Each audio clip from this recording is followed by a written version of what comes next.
বিরাট কোহলি এবং গৌতম গম্ভীরকে নিয়ে আবারও বিতর্ক শুরু হয়েছে। শুধু তাই নয়, ভারতীয় টিম এবং কেকেআর টিমের মধ্যেও একটি কন্ট্রোভার্সির সৃষ্টি হয়েছে। হ্যাঁ, তোমরা হয়তো ভাবছো যে ভারতীয় টিম তো একটা ইন্টারন্যাশনাল টিম আর কেকেআর তো একটা ক্লাবের ফ্র্যাঞ্চাইজি টিম, তো তাদের মধ্যে কী করে ঝামেলা হতে পারে, সমস্ত কিছুটা জানাবো আজকের এই ভিডিওতে। তার সাথে রোহিত শর্মা বিরাট কোহলি খেলবে কি খেলবে না, কি বলছে তারা, সমস্ত কিছু নিয়ে আজকের এই ভিডিওতে বিস্তারিত আলোচনা করব। কিন্তু তার আগে তোমাদের কাছে একটাই রিকোয়েস্ট, চ্যানেলে প্রথমবার হলে অবশ্যই চ্যানেলটিকে সাবস্ক্রাইব করে নিও।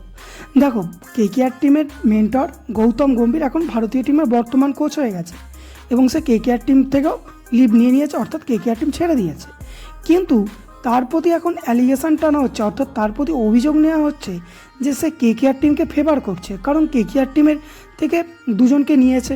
দুটো অ্যাসিস্ট্যান্ট কোচই কেকেআর টিমের হয়ে খেলতো, যেখানে অ্যালভি মর্কেলের সাথেও তার এলএসজির সাথে যোগসূত্র ছিল, তাই গৌতম গম্ভীর তাকে মর্কেলকেও নিয়ে নিয়েছে এবং গৌতম গম্ভীর অভিষেক নায়ারকেও নিয়ে নিয়েছে। তো এখান থেকেই মানুষ একটা লিঙ্ক আপ করছে যে গৌতম গম্ভীর সম্পূর্ণ নিজের পছন্দের মানুষদেরকে কেকেআর টিমে রাখছে, যেখানে ঋতুরাজ গাইকোয়াড়কে বসিয়ে দেওয়ার পর এবং হার্দিক পান্ডিয়াকে ক্যাপ্টেন্সি থেকে সরিয়ে দেওয়ার পর তো এই বিতর্ক আরও তুঙ্গে পৌঁছে গেছে।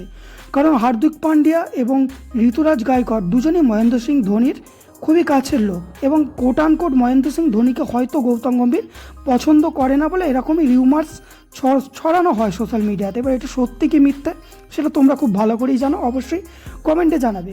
যেখানে গৌতম গম্ভীরকে অ্যালিগেশন করা হচ্ছে যে গৌতম গম্ভীর কেকেআর টিমের পেটেন একটা টিম করছে, যার মধ্যে রিঙ্কু সিং, শ্রেয়াস আয়ার, হর্ষিত রানে তিনটে কেকেআর টিমের প্লেয়ার তো খেলছেই, সাথে কেকেআর টিমের দুজন অ্যাসিস্ট্যান্ট কোচ আছে এবং গৌতম গম্ভীরের কাছের লোক মর্কেলও আছে।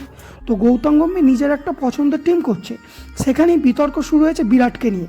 যেখানে বলছে সোশ্যাল মিডিয়াতে বিভিন্ন সমালোচকরা যে বিরাটের সাথে তো গৌতম গম্ভীরের একেবারেই মিল খায় না, এবং মিডিয়ারা প্রেস কনফারেন্সেও গৌতম গম্ভীরকে এক প্রশ্ন করেছে, তাহলে কি বিরাটকে টিম থেকে বাদ দেবে? গৌতম স্পষ্ট জানিয়েছে যে বিরাটের সাথে তার কোনো রকম কোনো ঝামেলা নেই, কারণ বিরাটের সাথে কেকেআর টিমের সাথে যখন আরসিবির ম্যাচ হয়েছে বিরাটের সাথে গৌতমকে হাগ করতে দেখাও গেছে।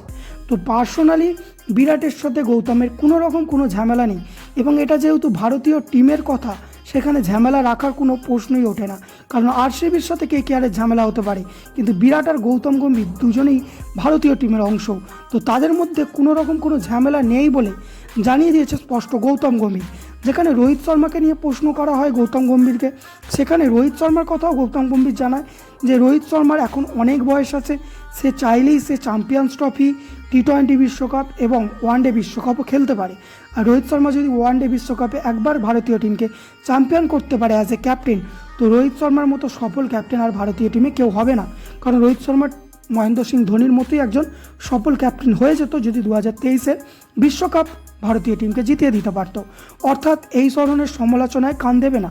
বিরাট এবং গৌতমের মধ্যে কোনো রকম কোনো ঝামেলা নেই, এটা গৌতম গম্ভীর নিজেই জানিয়ে দিয়েছে প্রেস কনফারেন্সে, এবং বিরাট রোহিত দুজনেই খেলছে, দুজনকে রেস্ট দেওয়া হয়েছিল, কিন্তু এই সামনে যে লিগ হচ্ছে সেখানে দুজনেই খেলবে, তবে হার্দিককে বসিয়ে সূর্যকুমার যাদবকে ক্যাপ্টেন করা হচ্ছে। আর হার্দিক এবং ঋতুরাজ গাইকোয়াড়ের ওপর কি গৌতম গম্ভীরের পার্সোনাল রাগ আছে? দেখো, কোনো রকম পার্সোনাল রাগ নেই, কারণ ডিভিলিয়ার্স যখন হার্দিক পান্ডিয়াকে ট্রোল করেছিল তখন সেটা গৌতম গম্ভীর প্রতিবাদ করেছিল, যেটি নিয়েও ভিডিও বানিয়েছে আগে, তোমরা দেখেছো।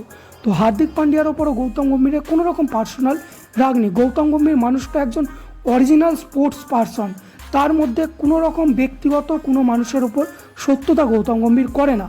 সত্যি গৌতম গম্ভীর একজন মন থেকে। এবার যদি ঋতুরাজ গাইকোয়াড়ের কথা বলা যায়, দেখো ঋতুরাজ গাইকোয়াড় অবশ্যই ডিজার্ভ করে, অন্তত প্লেইং 15-এ তো ঋতুরাজ গাইকোয়াড় একটা সে ডিজার্ভ করে, কিন্তু সত্যি বলতে শুভমান গিল এত বাজে ব্যবহার করেছে না ঋতুরাজ গাইকোয়াড়ের সাথে এবং যশস্বী জাসওয়ালের সাথে, সেটা বলার কথা নয়।